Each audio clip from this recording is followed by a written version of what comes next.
Welcome to the cool room of this beautiful library. Thanks for having me. It's great to be up here.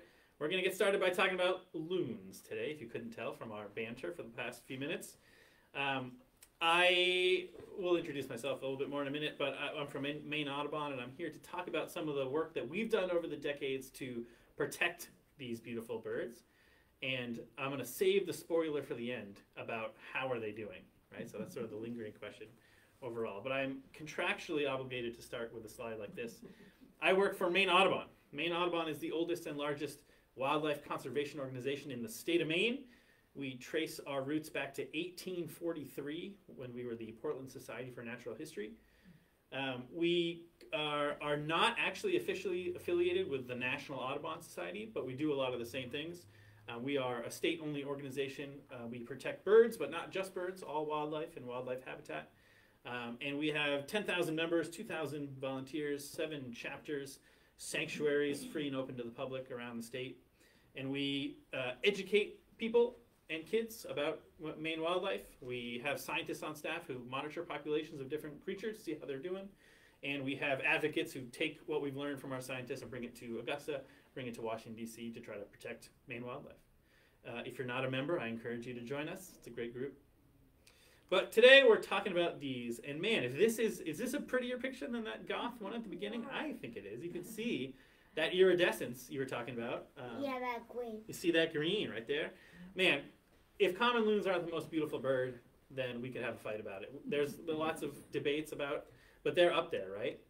Stunning breeding plumage here with that red eye, that iridescence that you caught, that like delicate patterning around the necklace.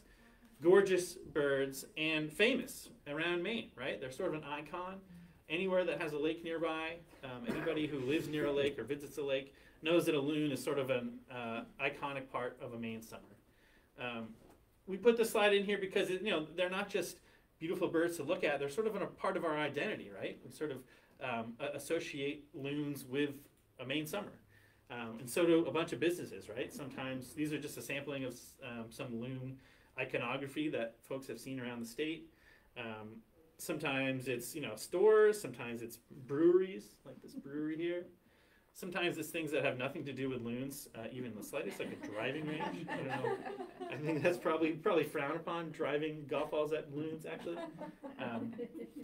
But nevertheless, this is just sort of a fraction of the loon, symbols that we have around the state, proving that this is sort of part of who we are as Mainers.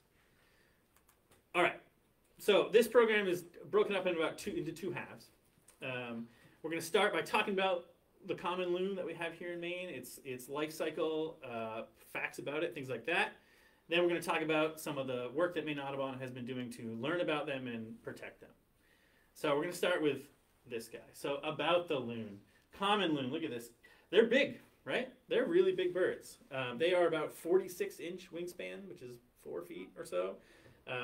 They weigh about 9 pounds, up to 15 pounds, which is very heavy. That's heavier than a bald eagle. They have evolved over the years, these loons, over the millennia, to do one thing and one thing really, really, really well, and that's swim underwater after fish. They are incredible at that.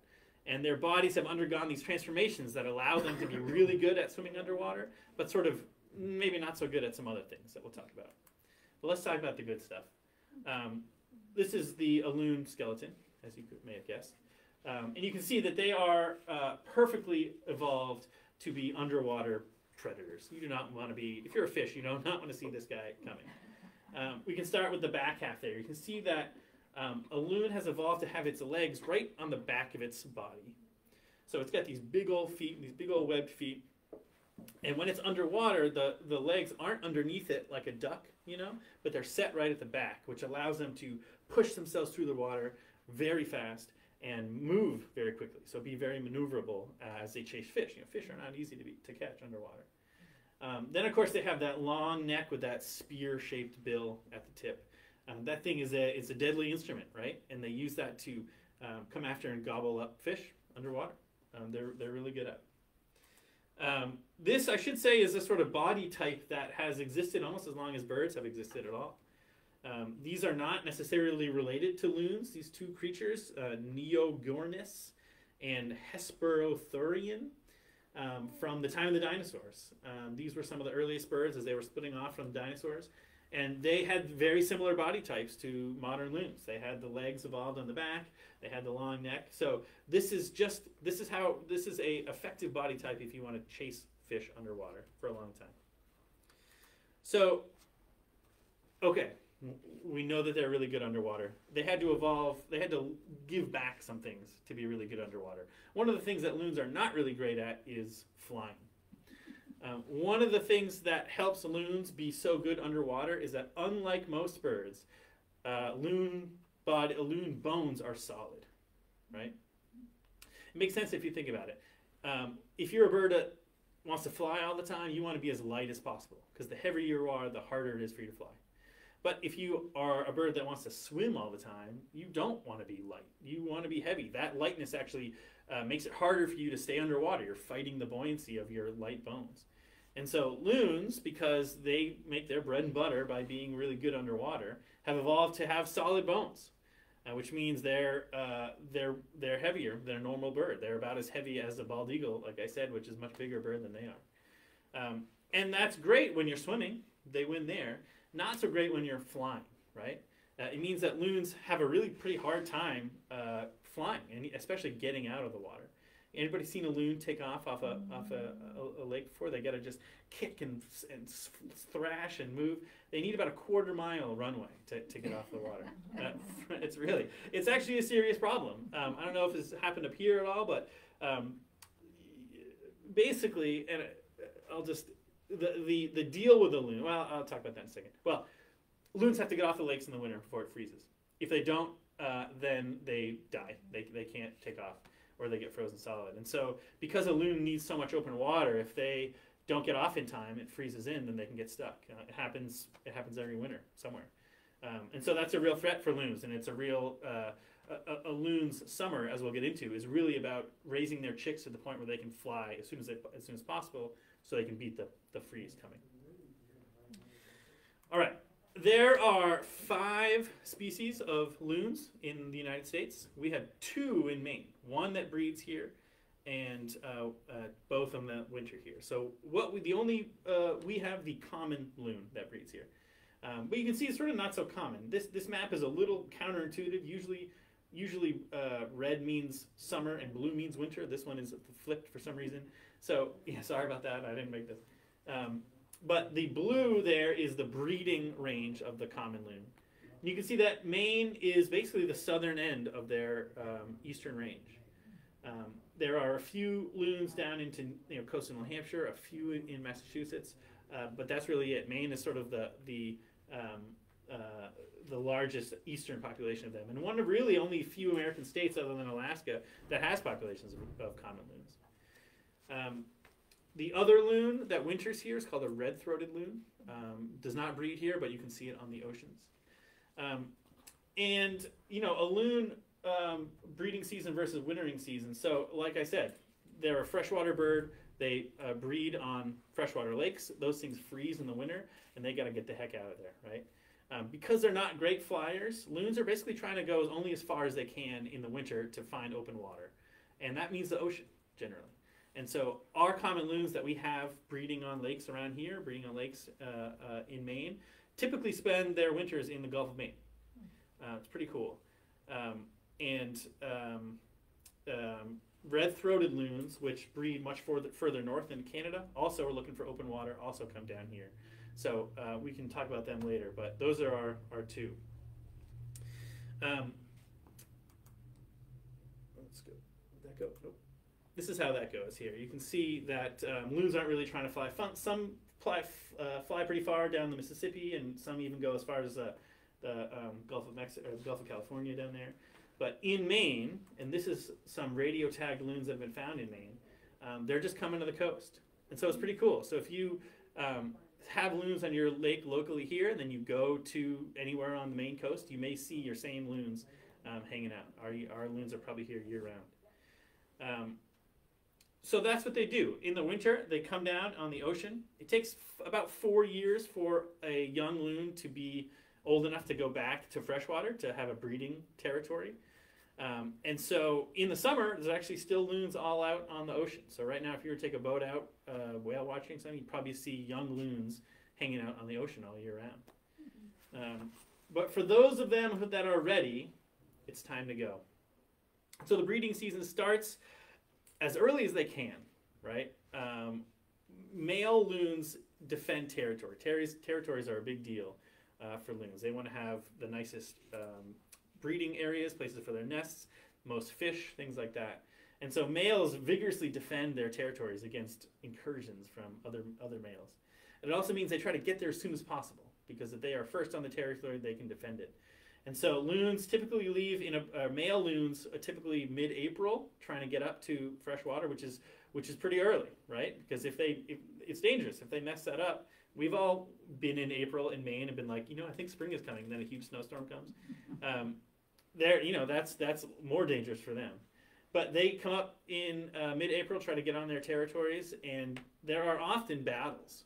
I don't know if anyone's ever seen male loons fight before. It's not pretty. This is a life and death thing for them. And so males come up about mid-April. Females, they give it a week, and they come up a little bit later and start selecting territories. So I'm going to play a few calls here. Audio, the calls of a loon is such an important part about sort of what they are. So the first call I'm going to play is, this is a call that males give to advertise their territories and themselves to females. So this is generally early in the season. This is when the males are saying, check me out, this is my territory, listen to my beautiful song. This is what birds do. And this is what that sounds like. Hopefully you can all hear this. Let me crank it up.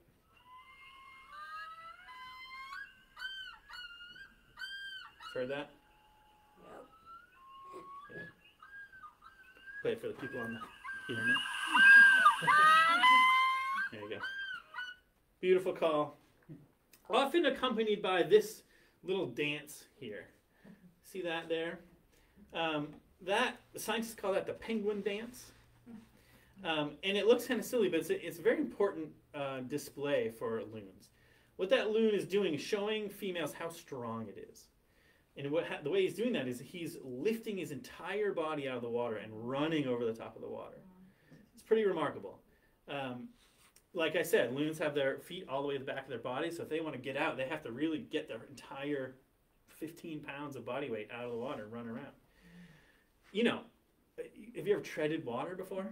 Can you imagine treading water so hard that you lift your feet are in and your whole body's out? That's essentially what they're doing. And so what that is showing a female loon is that, like, look what I can do. Look how strong I am. I can lift my whole self out of the water and run around. It's pretty impressive. I should say, too, there are a couple postures that if you see as a person, a loon doing sort of directed to you, that it's telling you you're too close to it. This is one of them, especially in the spring. If you are out on a boat or anything and see a loon doing this to you, he's not trying to press a loon, that's him telling you you're too close. You should back off. There are a couple others that I can show you later. Oops, lost my phone. As we get to them. All right, so they court as soon as they can, April, May, and loons form pairs, right? Then once they sort of have a pair bond, then they have another call. This is a call that is used among males and females together in a pair, and it's called the Tremolo call. Here's what that sounds like. Of course. This also, there are a couple guesses where the term crazy like a loon came from. Loon? That's one of them. People heard that and like, that person sounds like a crazy person's laugh. And so that's one guess. We don't actually exactly know where that sort of connotation between loons came from. This also is another call that if you hear and you're maybe too close, that's telling you that you are too close, right? So that tremolo call. That's sort of a I'm stressed out call in certain occasions. All right, pairs of loons. They don't mate for life. Hate to break it to you. The female loon is basically like, look, this territory is great. I'm going to stay here. If you're here, male, great. If not, I'm going to just stay here. Typically about 7 years is a turnover of a territory that pairs stay together. But if some young buck comes along and kicks out the former male occupier of the territory, the female will generally stay with the new guy. And like I said, those fights are dramatic and unpleasant to watch, quite frankly. Also, loons generally do go back to the area they were born. So if you live on a lake, you see loons nearby, you have new loons coming in, or you're wondering where the babies are going. It does take at least 4 years for them to get to be big enough to come back to a lake, but generally they're coming back to the lake or a nearby lake. Yep. That's sort of like sea turtles. Right. A lot of salmon do this. Everyone's going back to the area they were born. That's sort of the place they know best. Yeah, because they know that that's a great place to raise their young. That's right. Exactly. That's the place they know really well. Generally, about 80%. There's about an 80% chance that the loon you see in your lake is coming back that next year. But you never know. They don't wear name tags, unfortunately. All right. So we've come back. We got a territory. We've paired up. Now it's time to nest. So loons nest. The other thing that they gave up by becoming such great swimmers is they're not great walkers. And if you can imagine what it's like to have your legs on the way and back of your body, I don't even know what that would be like for a human. It's tough to walk, right? And so when they nest, they're not going up in a tree. They're not going far up some bank somewhere. They are basically going to the first part of dry land they can get to because they can't get themselves anywhere else. Generally right on the water's edge, sometimes sort of right out in the open like this. Sometimes a little hidden in some reeds like this. But you can see that's like right off the water line right there. Folks guess that the other way that loons got their connotation with craziness is because someone saw them walking and said, that just looks silly to me, and they can't do it. It also may be where the word lummox came from. Loon and lummox have the same roots in Scandinavian language. They're very awkward on land. All right, so we're incubating. So now we're about June, right? They paired up. They found a nest site. We're starting to lay eggs. We've got eggs. Both males and females take turns incubating the eggs, 4 to 6 hour shifts. Scientists have learned that it's typically the females who do the overnight shift, which is the more dangerous of the two. There's more predators at night, and they can't sleep as much. But both males and females do take turns. You can see a little egg down under there. Usually 2 eggs is the normal. And we're talking ideally between May 15th and June 15th. That's when we want eggs in. Because again, loons, as soon as they get there, are already thinking about, when my baby hatches, I need to get it big enough so it can get out of here before it gets cold. So May 15th, June 15th, it takes about a month to incubate. So this is another posture that you don't want to see. If a loon is on the nest and you are kayaking through or whatever, and a loon starts doing this neck reach out posture, that's telling you that it's about to abandon the nest. Loons are very unsafe on land, and so they don't want to be there. And this loon is saying, I'm about to jump into the water because it's safer there for me, meaning that the eggs will be at risk, right? So if you do see this posture, this would be May to June to early July, perhaps. Back up, get out of there. All right, so eggs hatch mid-June to mid-July, generally, ideally. Loons only aim for 1 set of chicks a year, but if eggs are lost or young are lost, which does happen, they can try again up to mid-August, which is getting very late, as we'll see. But they can, they want to do it. They can do 1 set of chicks a year. And this is what they look like. You can't really see much in there, but this is a little bill, tiny little loon bill sticking out. And then it's go time, really, as soon as they go.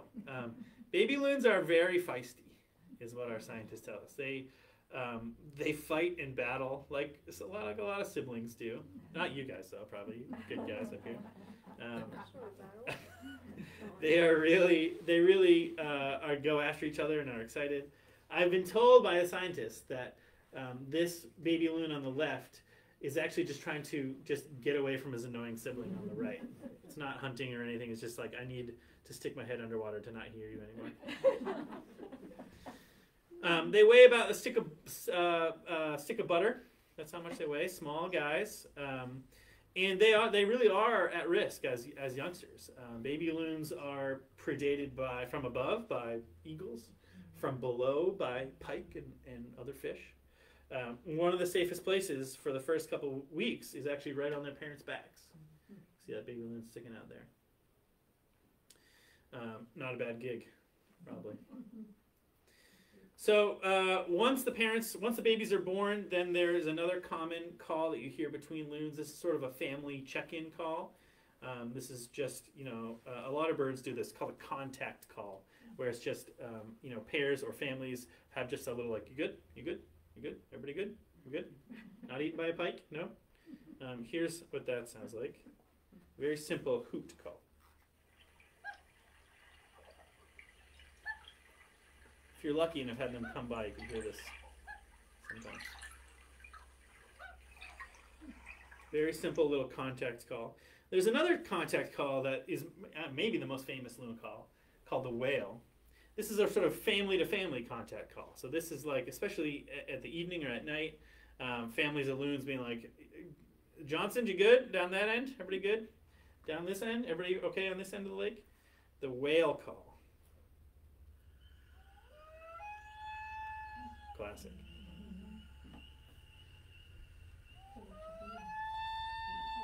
That noise is so evocative to me. I'd just be right there on the lake. So that's given between families, and that's also the call that's given if there's a parent sitting on the eggs and wants to go hunting. It's like calling their mate back in. They can switch, changing the guard type. Loons are visual hunters.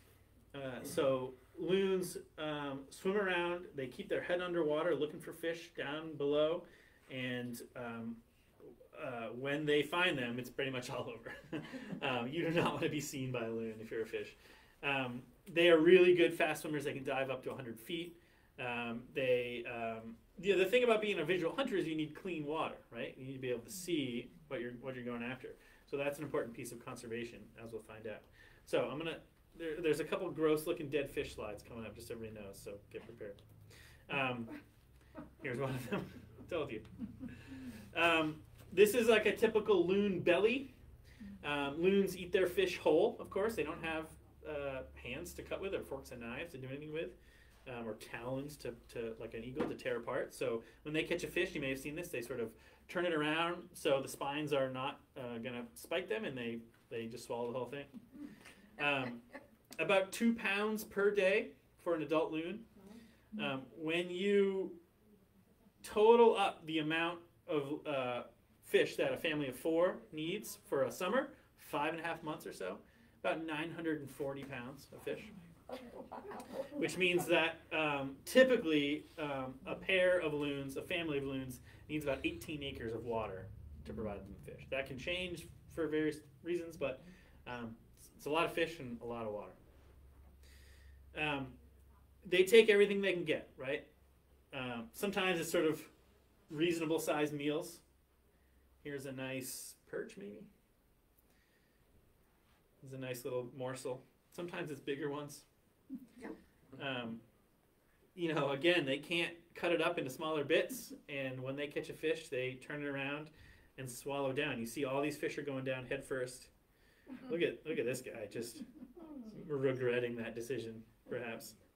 Looks like me at Thanksgiving. He's I don't know if you've seen this before, but they can't push the food down. They don't have teeth to push it down. So you can see this loon sort of kicking in the back. He's sort of trying to use I don't even know what you call it. Inertia. Thank you. To get it down. Not a scientist here.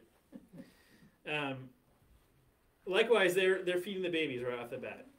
It's generally very small fish or arthropods early on. And again, sometimes it's nice bite-sized morsels like this. Sometimes, again, I love the sort of smug look from the parent here while the youngster is just overwhelmed. So, once they hatch, it's just growth time. Just eating as much as you can, growing as quickly as you can, because you got to get out of here. That's the main goal, is for these parents, like all birds, right? All migrant birds are up here, and then the clock is ticking because the cold is coming. If they're feeding on insects and caterpillars, if you're a passerine land bird, to get as big as you can because you want to get out of here before it gets too cold. Same with the loons. Once the ice comes, they need to be gone, and so they start growing. So this is a couple weeks old, and we can see that they're getting bigger. As they grow, they start to molt some of their feathers, right? So you can see some of the feathers molting off the face. Yeah? How long does it take before a baby can go underwater? Good question. A couple weeks. They have to lose some of this down, which inhibits them from going underwater. But it takes a while. You can see some of that down coming off here. They're also working on stretching their feathers, making sure that, because they need those flight feathers to work as well, so they're getting stronger and bigger and stronger and bigger. This is a loon in August that was born in late June. And they continue to molt. You can see some more feathers coming off of the head there. See some more coming off here. You can see some of those juvenile feathers coming in on the back, and you can see the bill has changed color now and is much bigger. And this is what the scientists would call sort of a teenager loon. If anybody is trying to get their kids to move out of the house, they might know this feeling. This loon is close to being ready to fly. And here we see a bird molting its breeding plumage, getting ready to fly. And so this is an adult loon in its non-breeding plumage, ready to go. I often say, and it's true, that it's easier to find loons on the ocean in winter than it is to find them on lakes in the summer. The trick is they don't look like that black and white goth vampire that we talked about at the front. They look like this. For all birds, colorful breeding feathers are kind of a pain. They take a lot of energy to produce bright feathers. They're maybe more visible to predators and things. And so loons, like many birds, sort of, I call it putting on sweatpants for the wintertime. They sort of don't need to impress mates anymore. They're sort of like, just get comfy. This is a loon in that non-breeding plumage. And if you're down at the ocean in the winter, this is what you should be looking for. And it looks similar to other birds, perhaps. Cormorants sort of look like this. The main way to tell the difference, loons have that big blocky head. They have that huge sharp bill. They ride higher out of the water than cormorants do generally. And otherwise they're just sort of bigger and stronger looking than the birds we see. Red-throated loons, which we also have in the winter, are daintier with a thinner bill, and they sort of hold it snobbily. They sort of hold their bill. They sort of swim like this.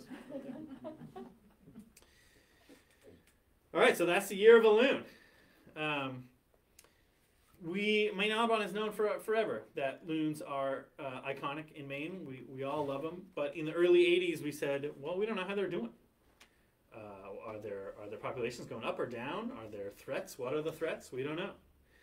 So we started in the early 80s, 83, I think, the Loon Count, what we call the Loon Count, which is every year in the middle of the summer, we have thousands of volunteers go out on water bodies across Maine and count loons to tell us how the population is doing, where they're doing. We just missed it. This is not Joe Biden. It looks like Joe Biden. He doesn't volunteer for us. He's busy, I guess. But our Loon Count is third Saturday in July. Just a half an hour. People out there. Any loon counters here? Anybody here? No. Go out and get a census. It's been really good. In our last, I think in 2020, we had 1,300 volunteers go out with us. And this is a sampling, you can't really see it here, but the blue are the water bodies that we sample around the state. Easier in southern Maine because there's more access to some of the ponds, but we sample water bodies all across Maine to try to get a sense. And what we're also trying to figure out is threats, right? Loons have a lot of threats. I'll go through them a little bit. Some are, well, snapping turtles. Snapping turtles will eat chicks, they'll eat eggs. Minks and weasels will eat eggs. Big old fish will eat chicks from underneath, snipe them up. Bald eagles are actually a growing predator for young loons, as bald eagles are returning. Raccoons are egg predators. Skunks are too. Crows are too. Dogs, we love them. They're big old galoofs sometimes. They'll just, scare a loon off a nest. Well-meaning. Humans in our boats get too close often, very often. Even water planes. What am I? Let's see. Seaplanes. Float planes. Thank you. Jeez Louise. Even float planes can hit loons as they're landing, especially if loons are just coming up out of the water. It happens. And finally, fireworks. If you can imagine not knowing what the 4th of July was, and then all of a sudden having fireworks go off, can cause loons to abandon their nest, especially it's right in the middle of the nesting season. Climate change is, of course, a threat too. A couple of reasons: water temperature, water quality, and then shifting habitat. As we saw early on, Maine is on the southern end of Common Loon range now. They don't breed further south, primarily because the water's too warm. And there are some models, especially from the National Audubon Society, which predict what might happen to loon habitat if things continue to warm or warming goes too fast. Under a 2080 scenario of more than 3 degrees warming, they're likely not to live in Maine anymore. Just would simply be too warm for them. Yeah. The other project that Maine Audubon does is an autopsy program in partnership with Tufts Veterinary School, where when anyone finds a dead loon, and we can send it to Tufts to get a better understanding of why it died. And that has led to some really interesting findings. A lot of reasons. So in the sort of 350 dead loons that we were able to survey, a number of causes were identified. Blunt trauma, respiratory disease, gunshots. These here are the human-caused ones that we can think of. Lead poisoning is the biggest. We'll talk about that in a minute. Just going through a couple of the problems. One is loons frequently, because they nest so close to the shore, they're very susceptible to washout. As there are storms that could just blow waves over, or especially as there are boats that cause large wakes, that for a long time was one of the leading causes of nest loss, especially. It still is. It's actually a problem that we very successfully worked with for a while. We worked with a lot of lake associations around the state to encourage no-wake zones, identify loon nests, and sort of cordon them off. It's a problem that's sort of re-emerging. There's a sort of new type of boat out there called the wake boat, I believe, which the deal is to make a bigger wave so people can surf and stuff behind it. That is sort of overriding the typical guidance on no-wake zones and causing waves much larger than before. So we're watching that. Monofilament line is a big one. It's often discarded in the water for any number of reasons. Very tough for a loon to break. They can't pull it off themselves, and so frequently we find loons that are tangled up. Lead is a big one. So loons ingesting lead sinkers and jigs and other fishing gear. Lead poisoning affects loons just like it affects humans. Sort of messes with their brains, basically. And the question is, how are loons getting lead into their body? Wait, hold on. I'll get your question in a second. Hello. How are loons getting lead in their bodies? That's it's weird. The answer, as I mentioned a couple times, is that loons don't have teeth. right? So when loons eat, they eat their food whole, like a lot of other birds. And the way that loons need to chew their food, basically, is what they do is they swallow pebbles. And they go into a special organ in their bodies, which their gizzard, which the food goes into, and they sort of squeeze the gizzard, and the stones chew the food, essentially. That's what they're doing. That's how they break up their food like we chew. So what they do is they dive to the bottom of the lake, they pick up some pebbles, and they eat them and put them in their gizzard. The trouble is that loons can't tell what's lead and what's a stone, right? Just like we can't, right? I mean, the yellow circles here are all the lead that is in this picture. And you just can't tell what that is. This picture doesn't have any swirling sediment in the way, doesn't have any, clouded anything. Loons also don't know what lead is, and so they don't know not to eat it in the first place. So that's how loons get lead in their bodies. This is the contents of a loon's stomach. You can see, or gizzard rather, you can see just one lead jig up there. That's really all it takes. How to recognize a loon that has lead poisoning? They're just acting weird, basically. They will let you approach very closely. They'll droop their wings as they're swimming. They'll be in much shallower water than they could be. So that's a loon with lead poisoning. Maine Audubon has worked for a long time to try to discourage the use of lead tackle in Maine. There are products on the market that are just as effective as lead in doing what you need to do to get your lure in the proper place. In 2017, we supported legislation that banned the sale of bare lead, sinkers and jigs and other tackle, which is great. We're very excited about that, and our education efforts with lake associations and fishermen around the state has worked to decrease the amount of lead going in the water. We have some work to do. The bill didn't ban the sale of painted lead, and paint doesn't do anything to make it safer, and so we got some work to do to fix that. There are companies out there, of course, too, that provide non-lead replacements. Okay, so all of that dire stuff aside, now it's time for the big question. How are loons doing, right? In the 80s, we never knew. We took our first censuses. We have worked to educate. We make sure loon nests are protected. There are armies of people out there who love loons and want to see them protected. So how's it doing? The short answer is that they're doing great. Loons are doing great, believe it or not. The number of adult loons in Maine, especially in the southern half of Maine, where we have more reliable data because we can get to more ponds, has about doubled in the time that we've been doing the census. And we attribute that largely to our outreach efforts, largely to people becoming more aware of the threats to loons and working to protect them. And we're excited about how it goes. You may notice that the number of chicks has not gone up a ton. That's largely due to the fact that there just aren't more lakes for them to go. There aren't more territories for them to be at. They sort of have maxed out. We often see now, I have a family place on Cobbesy Lake down near Gardner, and there are adult loons that travel around together that don't have their own territories but are still out there. It's a good problem to have, frankly. We'll end here. A couple things you can do to be friendly to your loons. Obey the no wake zone. If you guys are cranking around on your jet skis. We don't have jet skis. Not yet. Not yet. Christmas is coming. Use lead-free, sorry, Mom and Dad. Use lead-free tackle if you can. Properly dispose of fishing line. These are simple things.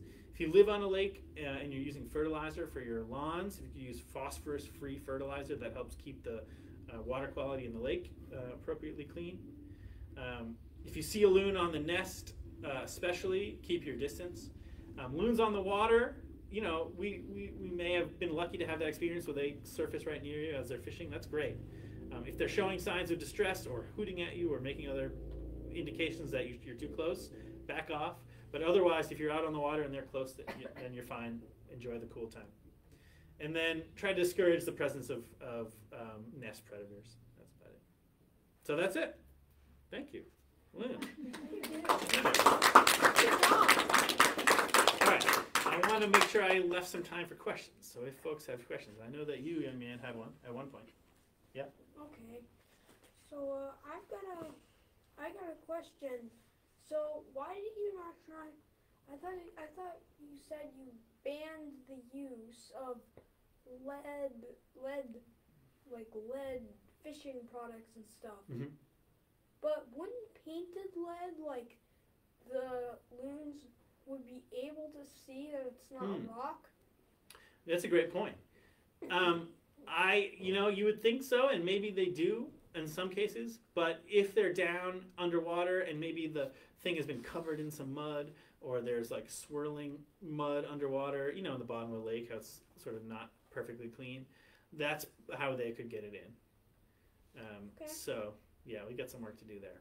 Yeah, maybe you should try and ban that too. I want to. All right, I'm going to call on you for testimony. We'll do you and me.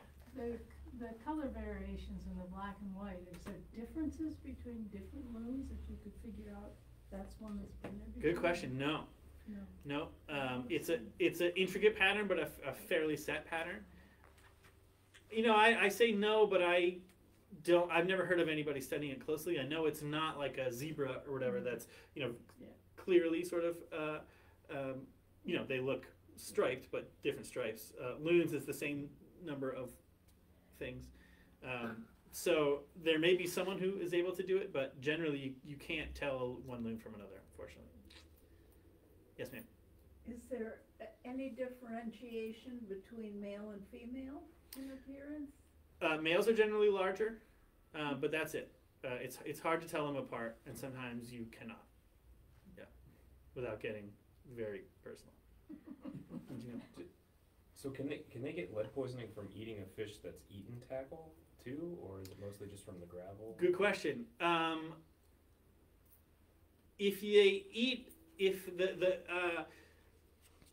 They could. Yeah. If they eat it, then it can be, if it stays in the gizzard, then it gets stuck in there. It's a problem generally. If it's part of the stomach, then it could come out as waste, and they could get rid of the lead. And if it's out of their bodies, that's fine. So the trouble is that they don't know if it's in their gizzard, if it's something that they need to get rid of or not. If it feels just like a pebble, otherwise. So do they digest the whole fish, or do they just digest? Yeah, they digest the whole fish. They crush it up into small pieces, and then it's like us chewing food and passing it through. Yeah. This has always confused me about predators. Mm-hmm. What do they do with animals' bones? Yeah, they crush them up and then poop them out. That's basically it. Yeah, I mean, some predators don't eat bones. If you're able to sort of be a picky eater, like an eagle or something, you could just pick around the bones, leave the bones later, or a hyena or whatever. But if you have to eat the whole thing, you either crush up the bones and digest them and take what you need from them and then get rid of the rest. That's basically how it works. Or you just accidentally choke on them. Or you accidentally choke on them. But if they did that, then they wouldn't be many predators. So they got ways around it. Anybody have loons? Like a frog that found like a big fly. Yeah, flies don't have bones, which is good. But it's definitely in terms of big, juicy predator meal for sure. Yes, sir. What about fish species? Are they particular about what they eat, or? No, they're really not. Whatever they can catch, really. I think we saw here there was a carp, there was some perch, there was some bass. I've never seen them, I guess, catching like pike or pickerel, those big, toothy ones. I don't know if that's because they don't want to mess with them or because they're too fast. I don't know, too fast. But generally, I've seen them with sunfish. I've seen them with most any warm water fish that we have around in Maine. And that's a good question. I don't know. We have, for example, crappie are pretty disc-like. I don't know if that's easy for a loon. That may not be a fish that traditionally was in the range of common loons. It's more of a southern fish. So I don't know if they eat those. But generally the ones we have here, even invasive, non-native bass and things, they do just fine. The sounds the other loons make, the other species, like there's 5 total species, is really to go online and listen to the other sounds because they're not anything. Yeah, it's weird actually. Let me do this. We have common loon, red-throated loon, Pacific loon lives in the Pacific, Arctic loon lives in Alaska, and yellow-billed loon. all of those can show up in Maine. So birders like me, who are always on the lookout for some rare bird that accidentally shown up in Maine. I've seen Arctics are extremely rare. There's been one yellow-billed loon in Maine, and I've seen one Pacific loon in Maine. They're like once a year. You can see them if you're lucky. But yeah, they all because they're related, they have similar sounds. But if you know a common loon sound so well, it's weird to hear the sound of another loon because it's like, sort of bizarro loon. I'll see. And I should say too, red-throated loons you typically don't hear in Maine because it's the winter and they're not calling. But let's do, here's a Pacific loon. Let's all find this out together.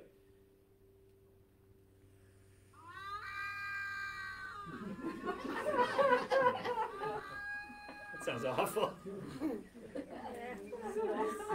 Oh, glad we live in Maine, not where that guy lives. Holy cow. I encourage you, if you do get a chance to go to like Alaska, take a look out for other loons, especially yellow-billed loons are beautiful. It's basically just like our common loon, except this big, beautiful yellow bill at the front. I have a question. Yep. Do the red-throated ones actually have a white throat? They do. They're beautiful. In their breeding plumage, I don't know if I could show it. They have a beautiful red throat. It's really nice. Pacific loons are more similar to the red-throated loons than the common loons. They have a black throat that comes down, and they're also sort of more dainty like that. Arctic loons are a lot like common loons, and then yellow-billed loons are too, but they have a yellow bill. What's the answer about the Arctic ones? What's up with the Arctic loons? Mm-hmm. They just live very high up. Birders have these tricks to be able to identify loon to loon. Arctic is one of the hardest. They generally, this is getting really into the weeds, but they have more white up the sides when they're on the water. It's not much. A lot of loons are hard to find in their breeding plumage because you've got to be way up north. So most of the loons that we see, other species other than common loons, are in the wintertime when they're in their non-breeding plumage. Anything else? Anybody got any loons nearby? Yeah. Do the Arctic ones live in the Arctic? They do. Live in the Arctic. Of course. There you go. Yes?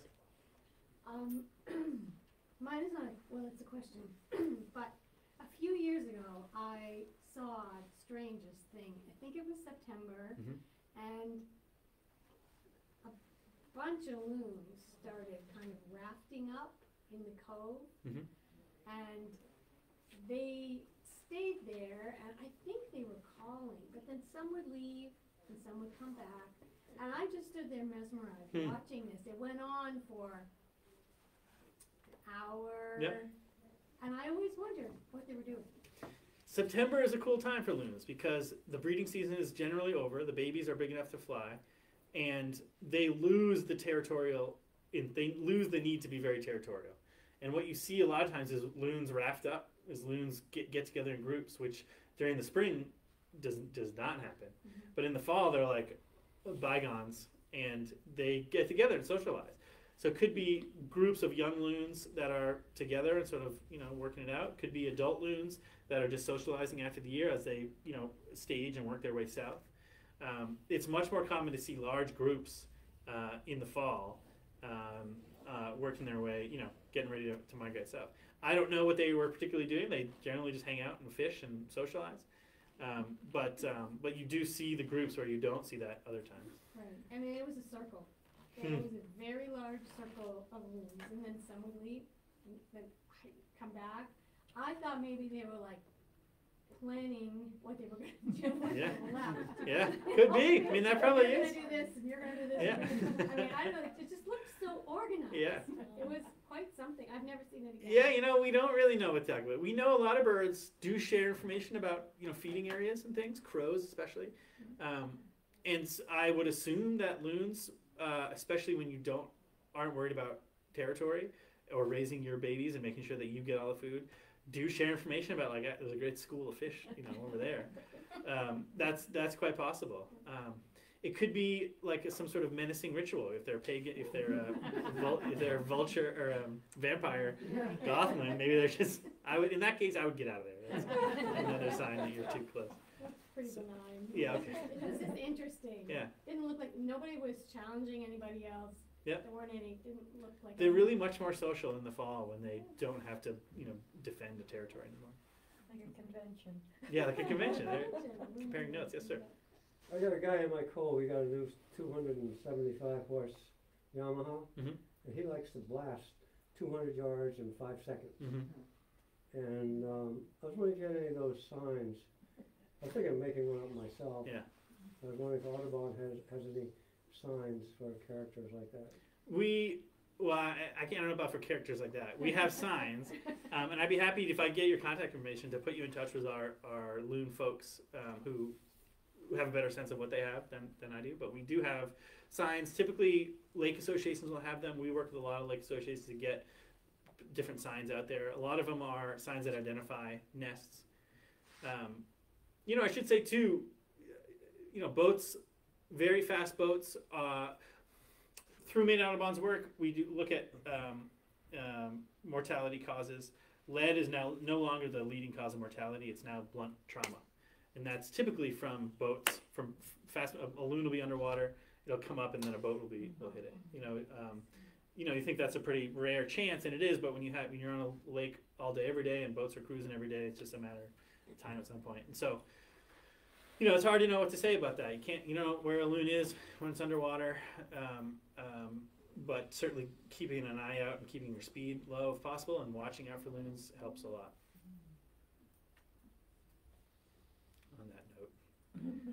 On that note, thank you all for coming. This is great to see you. Thanks for coming out to see Maine Audubon.